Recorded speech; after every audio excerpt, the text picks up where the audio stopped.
right, you guys, so let's learn how to do a quick and easy paint your pet. This is great for all ages, no drawing experience needed.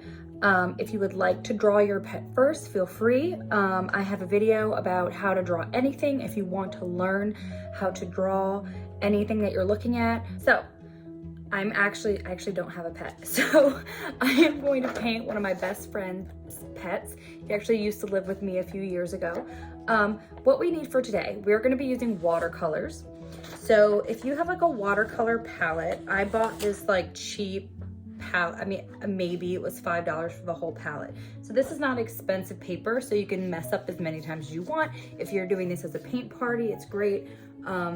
You can use the front and then the back if you mess up on the drawing part. This is a very inexpensive project, and they make great gifts. So maybe you're running low on money and it's somebody's birthday or it's Christmas and you want to paint things for people.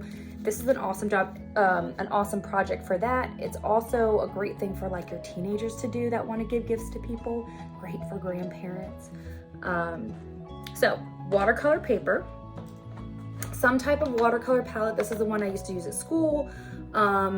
It's Praying. This is a good quality all color palette. Okay, they're kind of like sticky feeling almost when you feel them. You could also use something like this, which this is what I let my kids play with all the time. I've had it forever. These are like more cakey cakes. Lots more colors. You can see these are all dirty, but you just put a little water on them and brush them off and they'll perk right up. You could even use the really cheap, you know, like Crayola or like dollar store ones. Those will work just fine for this project too. Keep in mind, they won't last very long. So like, even though they'll look like this, they're not as deep. So like you'll get a use or two out of them, but then they'll be empty. So think about that if you're gonna do the project more than once. But if you're doing a paint party, these can be shared by two people sitting next to each other. The dollar store ones or the really bulk cheap ones, those I would just give one person each in case they want to use a lot of one color. We're gonna use the same brushes as I used in my last video when we did that silhouette back there. That came in a set and it says good for watercolor or acrylic. Today we're using watercolor. And last but not least, this is optional, carbon paper. So this one I ordered online, came from China. This is where the non-drawing part comes in. So I printed off a picture of my friend's dog, old Bentley. Here's little Bentley. Oh, and side note, if you don't want to waste ink, you see how he is perfectly cut out from his background. If you don't want to waste ink, I'm a stickler for that. Ink is expensive, people. Free app is Photo Room, and it actually, like, you just put your picture in and it'll remove the background right away. It's the best one I found that's free. So I hope it stays free for the background removal. It's been great. I use it for everything. So Photo Room, in like 2 seconds, you can take the background out and then print it, and you can save some ink for yourself. So what I'm gonna do with this is I'm gonna take my carbon paper. See how it's dark on one side, light on the other, and it comes with, like, this pack came with, it's fairly inexpensive, you know, under 10 bucks for the pack. I bought it so long ago, I'm not sure. It's 100 sheets. 100 sheets in here. You can use them over and over again, so you don't even need 100 sheets. Like, you could probably, if you were doing a paint party with 8 people, you could probably all share one piece, but then you can't do it at the same time. So I have my dark side. My dark side is going to go down on my paper. Again, dark side goes down on my paper. And then I'm gonna position my pet where I want them on the paper. So it's kind of like a little carbon paper sandwich, right? Okay. And then I'm just gonna take a little bit of tape. And because this is Scotch tape, I'm gonna go ahead and put it on my clothes first, so it's not super sticky, because I don't want it to rip my paper. The last thing I want to do is trace this and then have it rip my paper. Okay, so I'm gonna put it on my shirt to get some of the fuzz on my shirt. I don't want to make it less sticky, and I might do it a few times even. Okay, that should be good enough. So it'll make it a little bit sticky to where it'll keep it in place, but not so much that it's gonna rip my paper when I rip it off. And you do the same thing for masking tape. Actual painters, like artist tape is pretty pricey for tape. So just do this little hack and you'll be fine. Okay, so no slip, right? Now, instead of, oh, I'm gonna double check, look, I messed up. See right here, my paw goes a little bit beneath that. Not a big deal for me, but double check that your whole guy is on there. At the end, I'll just add it in myself. So now what you need is you need a pencil or a ballpoint pen. I say a ballpoint pen because if you use a felt tip pen, it's just gonna bleed through. And you're not gonna put enough pressure when you're drawing on it to push it through. So what carbon paper does is when you draw on top of it, it's pushing that black, that dark side that we saw, it's pushing that onto the paper. So I'm gonna trace my outline of Bentley, and I'm just gonna trace a couple of my details in here. I'm gonna trace his eyes and his nose, and everything that makes Bentley look like Bentley. I'm not gonna do a whole bunch of shading in. I'll get his little handkerchief in here. I'm not coloring him in. That I can like mess around with the paint. This is gonna be like a fun abstract paint your pet. But you can use the same process if you're going to do a realistic picture as well. Okay, so let's get to it. I'm actually gonna go ahead and, I can use this. This is gonna be kind of awkward. It's not how I would normally do things, but since I want you guys to see, I'll do it up here. All right, so remember, when you go to do this, you have, if I scribble over here, it's gonna make a mark still. So anywhere on the carbon paper is going to make a mark. So I'm just gonna go ahead and I'm gonna trace. Again, if you'd like to learn how to draw, drawing is way less difficult than you think it is. It just takes practice, like anything else. And it's not as much learning how to draw as it's learning how to see objects and see shapes. So if you're interested in doing that, I have a video about how to draw anything. And it kind of breaks down the steps of your brain to learn how to draw. And so that can be another day, a relaxing time for you. So I'm just kind of starting with the outline to make sure I don't miss anything. Sometimes you'll go through and you'll miss an area, and that's okay. You might have to add it back in with pencil at the end.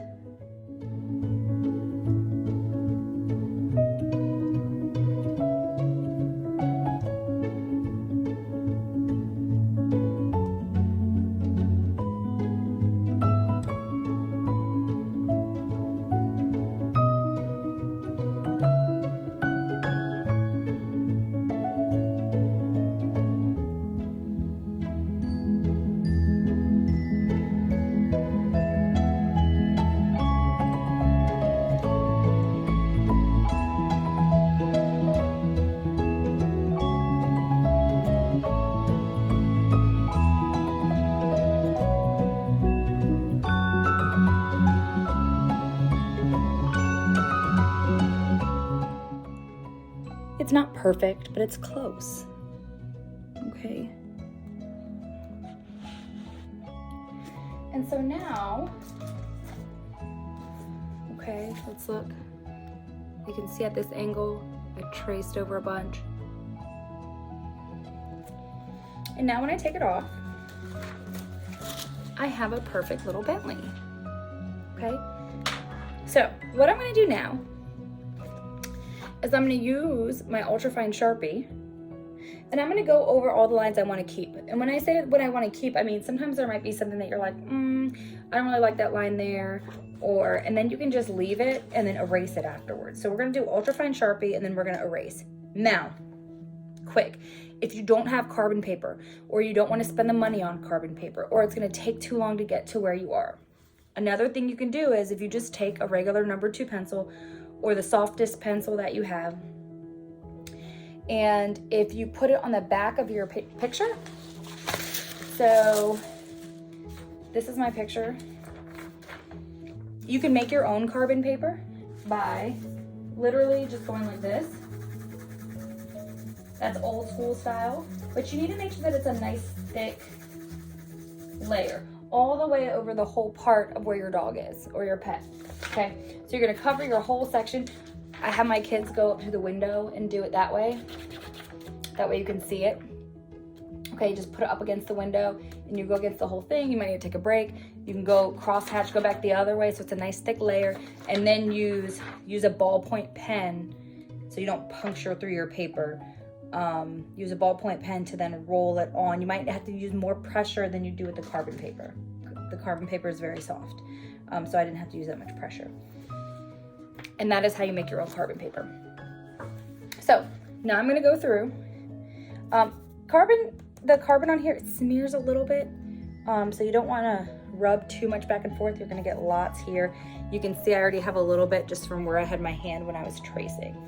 So I'm gonna start, and remember, you can always move the paper, right? So like, you don't have to keep it upright and trace it. You can move it this way so that your hand isn't rubbing on anything.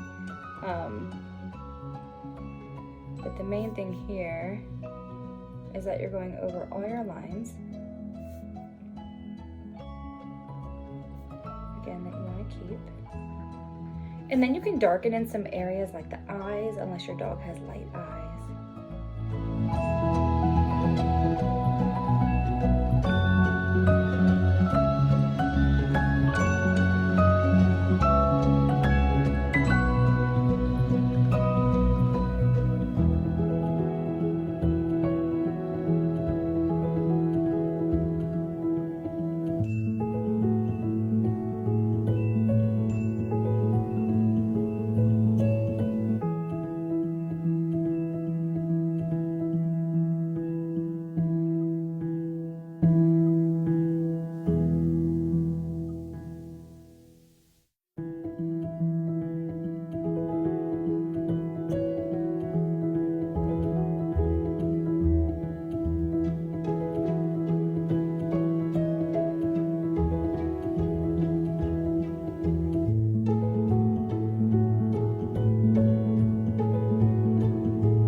Now that we have this drawing in here, I think I might want to add a little bit more, because his tail, I mean, Shih Tzu's tails are just like, you know, they're just all about it. So I think I'm going to add in just a little more oomph there in the tail, because, you know, it's bougie.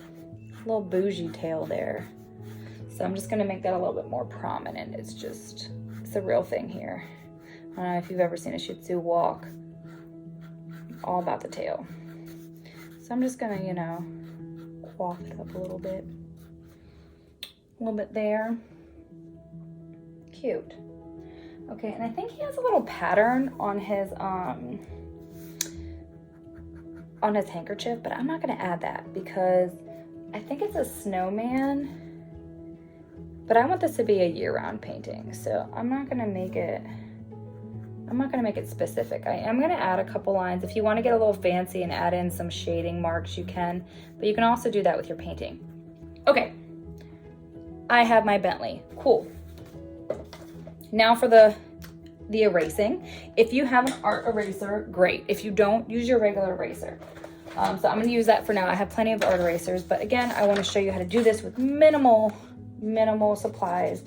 I'm gonna clean up some of this carbon that I got on the edges over here. It's not gonna erase entirely, okay? Sometimes, but it'll erase most of the way. So I'm gonna go over these and it'll just lighten it up, but when we paint over it, it'll be fine. If you're not happy with how you traced yours, before you do your Sharpie, just flip it over and do it again, or use a new piece of paper. Like, it didn't take that long, right? What's a couple minutes? It's better than finishing the whole painting and being like, oh, I should have restarted. And the cool thing about this is if you have multiple pets, you can add them in here. You can just print out, you don't have to have a perfect picture with all your pets. Uh-oh, just realized I didn't trace over this bottom one. So, as I'm starting to erase, I notice that it's fading. So I'll go back in. Go back in here. And has a little under chin. Matches my under chin. Okay. That looks pretty good.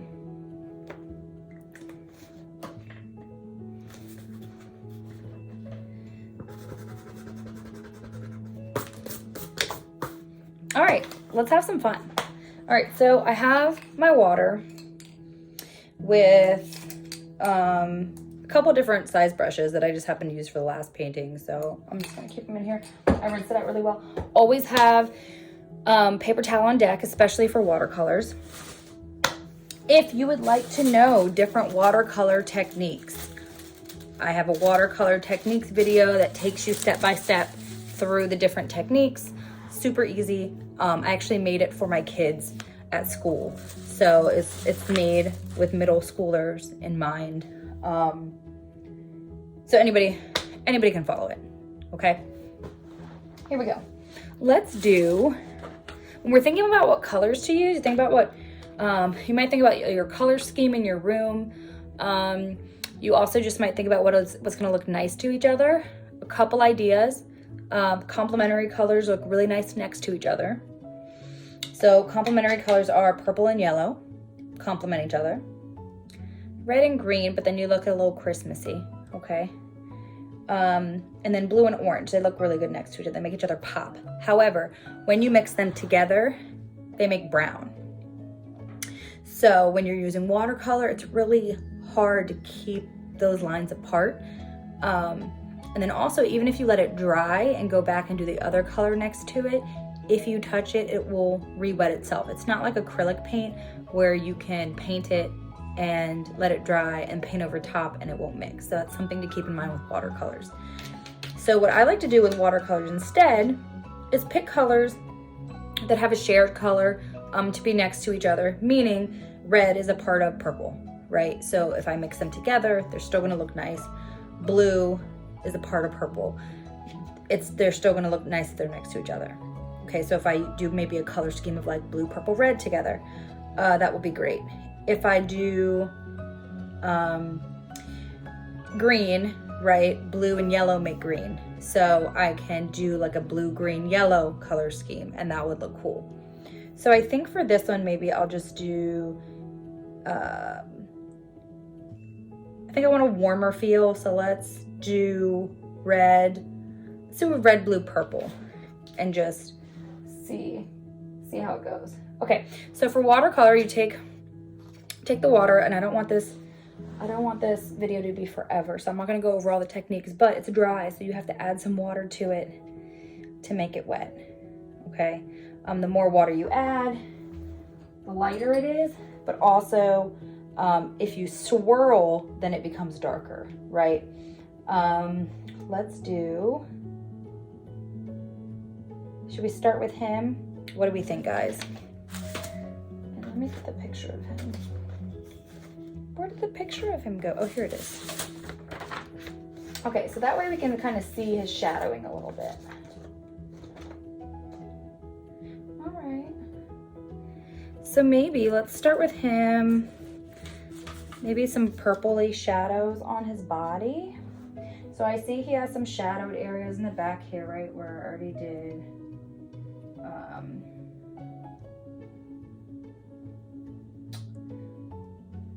Some shadow. Just gonna add a little bit here and there, a little bit under his belly. You know, natural places for shadows to be. Down here.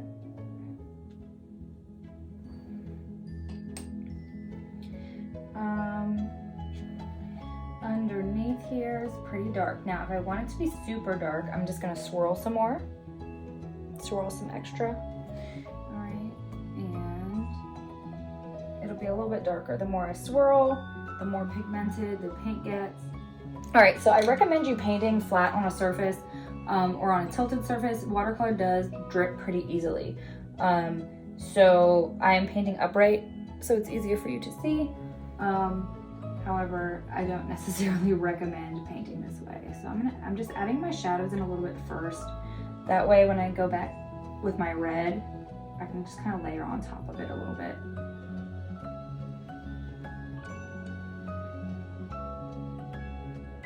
And if you go on too dark, you can lighten it up by just adding some water to your brush. And then going back in and mixing it together. It's absolutely not a problem.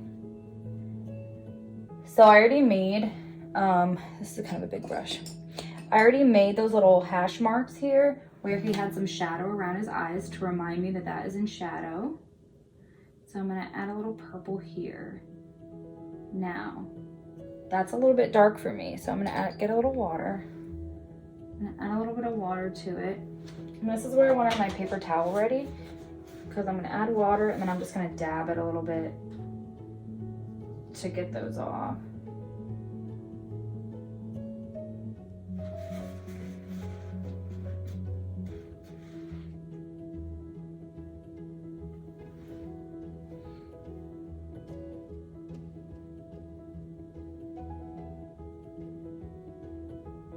All right, and so the fun thing about doing non-traditional colors is nobody expects it to look super realistic, but it can still look like your pet without it being perfect. You know, if it's realistic colors, you have to be a little bit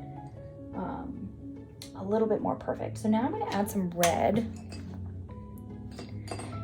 Let's just grab, so again, I'm adding water to it, doing a little swirly. This is a pretty nice warm red. So we're gonna make Bentley red.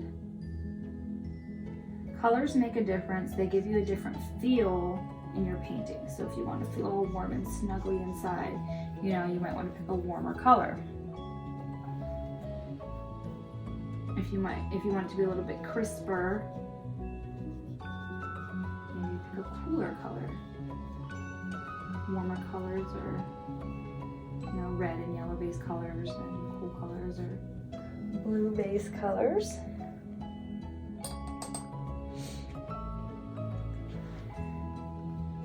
I'm not worrying about the fur texture right now. I'm just getting it color blocked in. So exactly what it sounds like. I'm blocking in large blocks of color.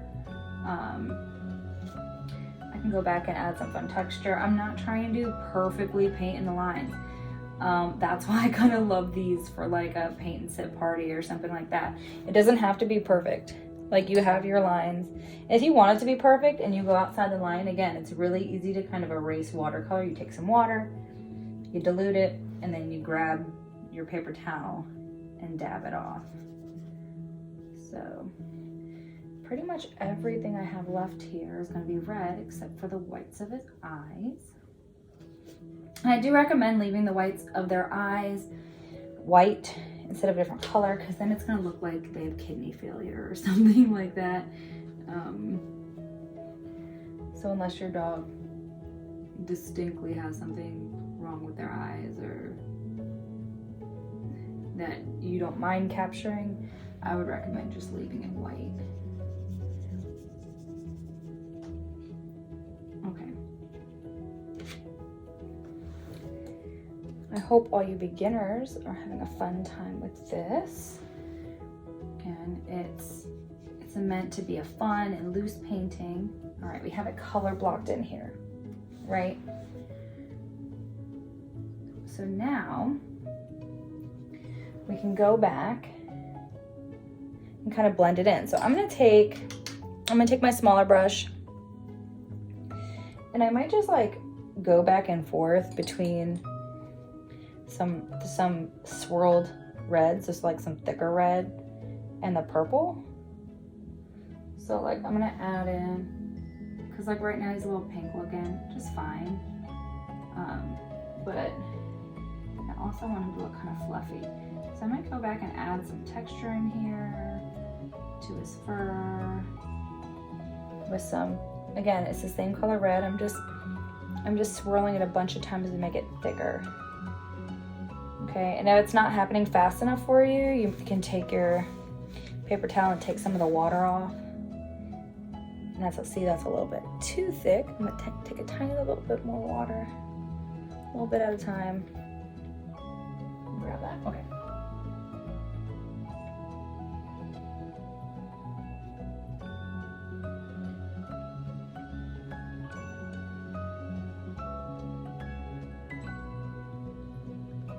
This is something I could have skipped this step for now and done the background first and then gone back in and done this after. And I'll probably do some of that as well.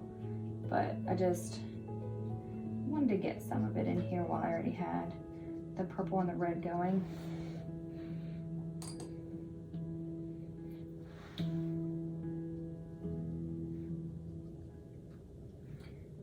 All right, and you can do as much or as little as this as you want, right? So I'm going back in to kind of blend in, following my little marks that I made with my marker already.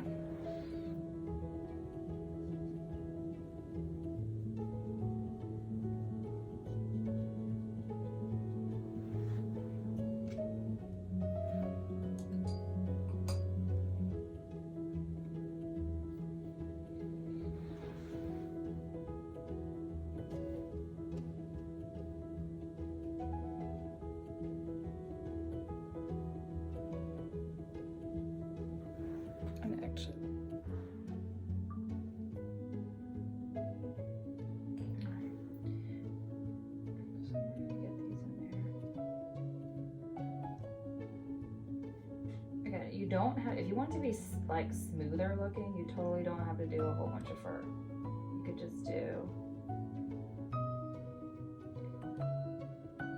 just have blocks of color and be done with it, and it'll still look really cool.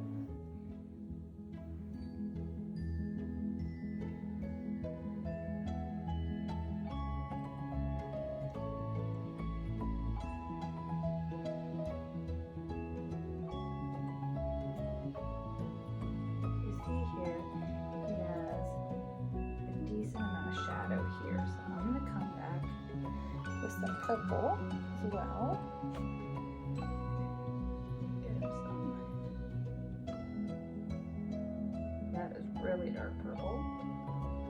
So I'm gonna add some water to that.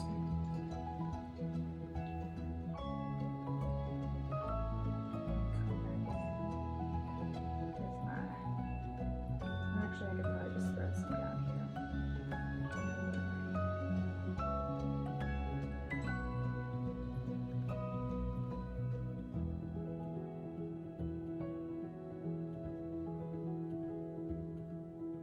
So when you're doing shadows, I picked purple because it's cooler than the red.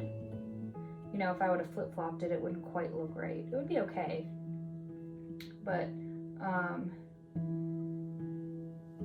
since a shadow is you blocking light, it's gonna look cooler or colder than whatever your highlighted area is. So if I was working with blues and greens and yellows, then I would use my blue for my shadow.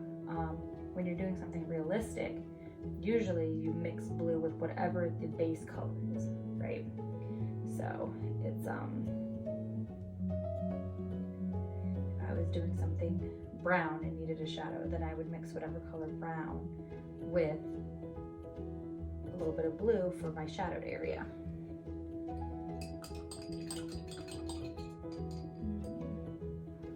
Mouth just isn't quite right, and I'm not sure. Let's just take a little. Right now it looks darker because it's still wet, but once it dries, it's gonna lighten up a little bit, and I think it'll make more sense. I'm just gonna take a little off. My old college professor used to say, push and pull until you get it right. And that's kind of what you do here. You add a little bit, you take some away, you add a little bit, you take some away. Push and pull until you like it. Okay, that's a little better shadow there. Now, I think I want to soften it up just a little bit, so I'm going to take a little water, and then in some of these areas, I'm just going to wiggle my brush a little bit to soften up some of the fur that I added in here, like around the edge. So there's still some fur texture, it's just not as like firework looking. I don't want it to look like he's bleeding or something.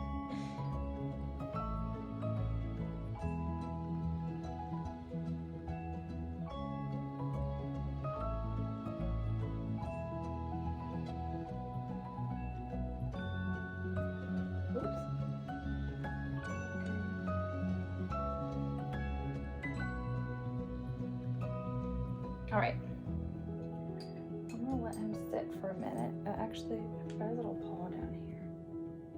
It's kind of a little shadow here.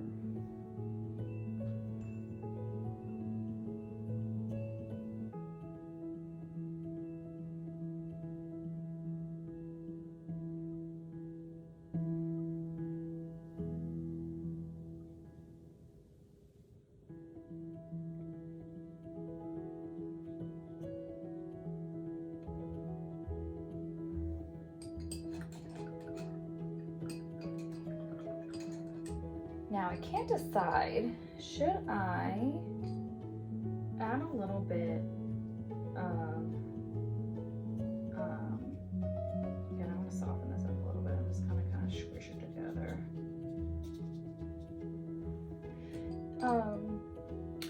For his handkerchief, in the picture it's blue, but I can't decide if I should make it like yellow or something. I think maybe I'm going to do the background in blue and yellow and green. I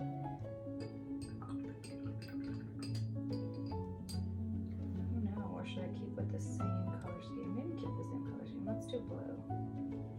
Blue's in with mainly blue, and then we'll add in some purple because that'll be better for our beginners. So let's do that.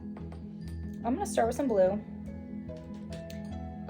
What I'm gonna do is I'm actually gonna wet my background a little bit. I'm gonna just add some just plain water. Okay. Add in some plain water.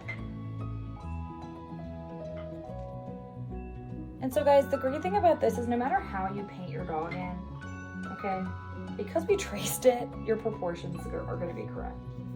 So maybe you chose the wrong color scheme, or you're not great at the painting part.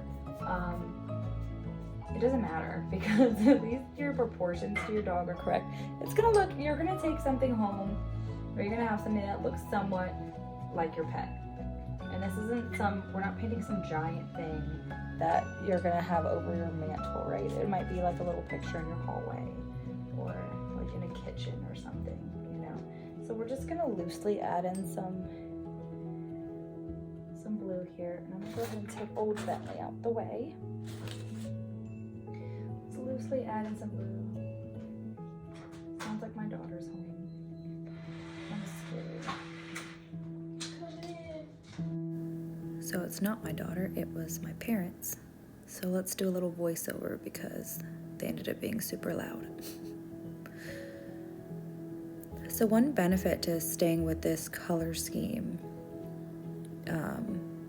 in the background is that I don't have to be as careful near the dog. So like if you accidentally cross over, it's not going to change to a weird color. So that's the benefit of keeping with those colors that blend easily together. This is a good color scheme, again, for beginners. And we're just doing a fast and loose background. Get in some colors, and then we'll blend them together in a few minutes a little bit more.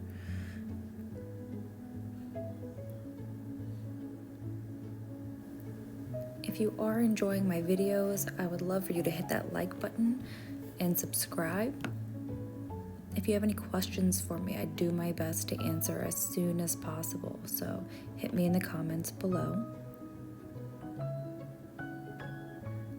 Again, if you want a more comprehensive watercolor technique video, I have more technique videos on my channel.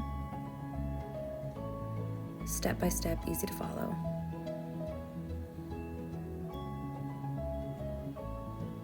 All right, now that I have a lot of color in here, I'm just kind of trying to balance out, you know, how much red I have where, how much blue I have where, how much purple I have where, and then blend it in with some water to kind of soften it up a bit.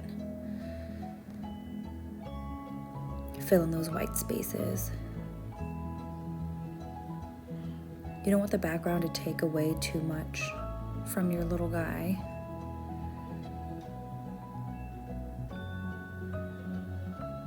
See, here I can kind of go right over the edge of my pup, and it's not a big deal because I'm using the same colors that I used for the dog.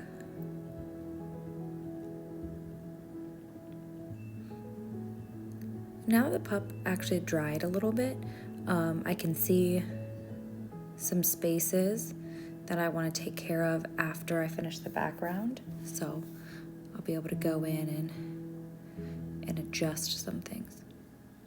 So now I'm adding a little bit of darker tones to where he's standing. It kind of makes him seem not like he's floating anymore and like he's standing on something.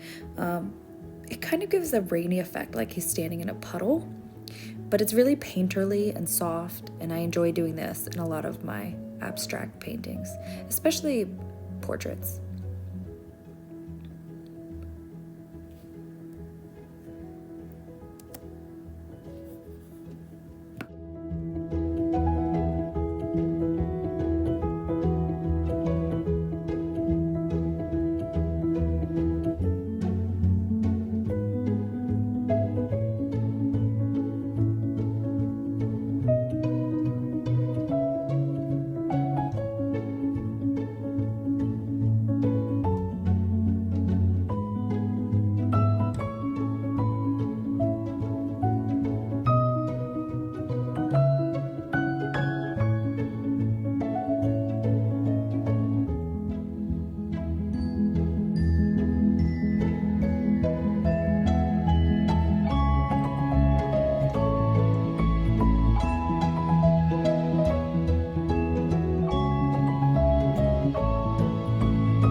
So now I'm just finding all those little white spots that I need to take to the edge and soften up a little bit, or if I have any drip marks.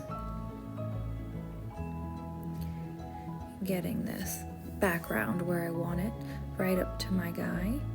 And then we're gonna go back and we're gonna adjust his fur a little bit, because once the watercolor dries, it looks a little bit different than when we were painting.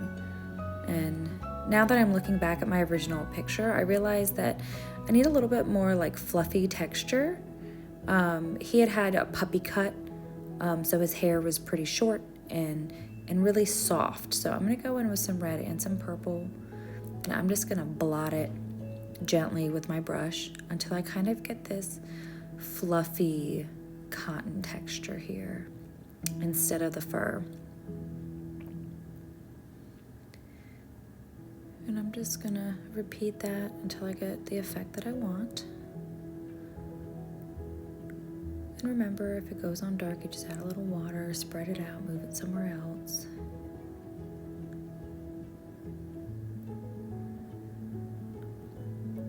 with Shih Tzus, sometimes there's, especially with the puppy cut, you know, they have those. They have a lot of areas that are long and a lot of areas that are short, and there's just so many different textures going on.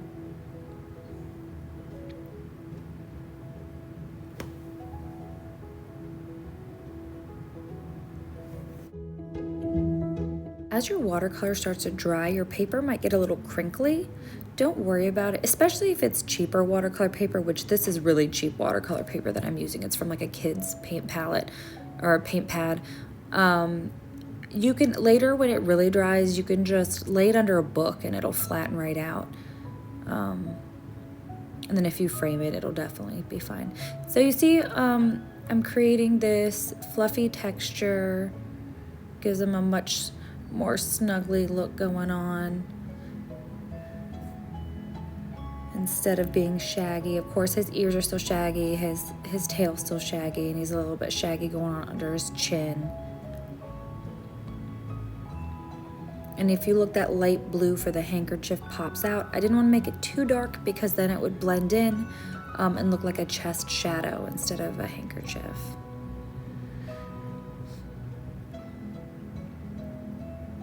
Let's get some of that shag going on. If you're interested in custom work, go ahead and visit my website. It's www.mixedvibes.us, and you can just ask me a question about what project you're thinking, how much it might cost. It's free to ask, right? It's just an easy portal. I don't need any information from you. I also have some design videos on there, so if you're a DIYer. All right, so let's get these eyes in nice and dark. You could go back in with your Sharpie, but if you want them really dark, swirl in your black paint a lot and use a small brush and really carefully go in there. Again, if you get a little bit on the whites of your eyes, you can add water to it and get it off, but it's not going to be quite as white as it originally was. So if you can't get it all off, you can always go back in with a tiny little bit of like white acrylic paint, or if you have like white out, you could go back and do a little dab of white in there once the paint's dried. Let's get those deep puppy dog eyes.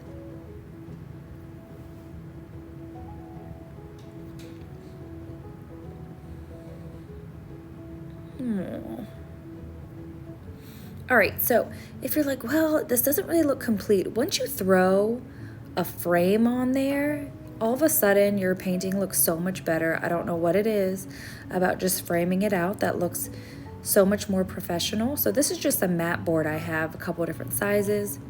So just know that once you stick it in a frame, it's gonna look even better.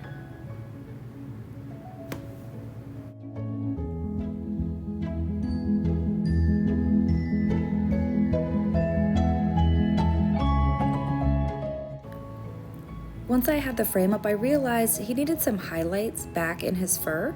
So I went back and I'm erasing some of those spots where he has really white fur, just to bring it out a little bit more before we're finished. I hope you enjoyed my video. Hit that like button and subscribe if you want some updates.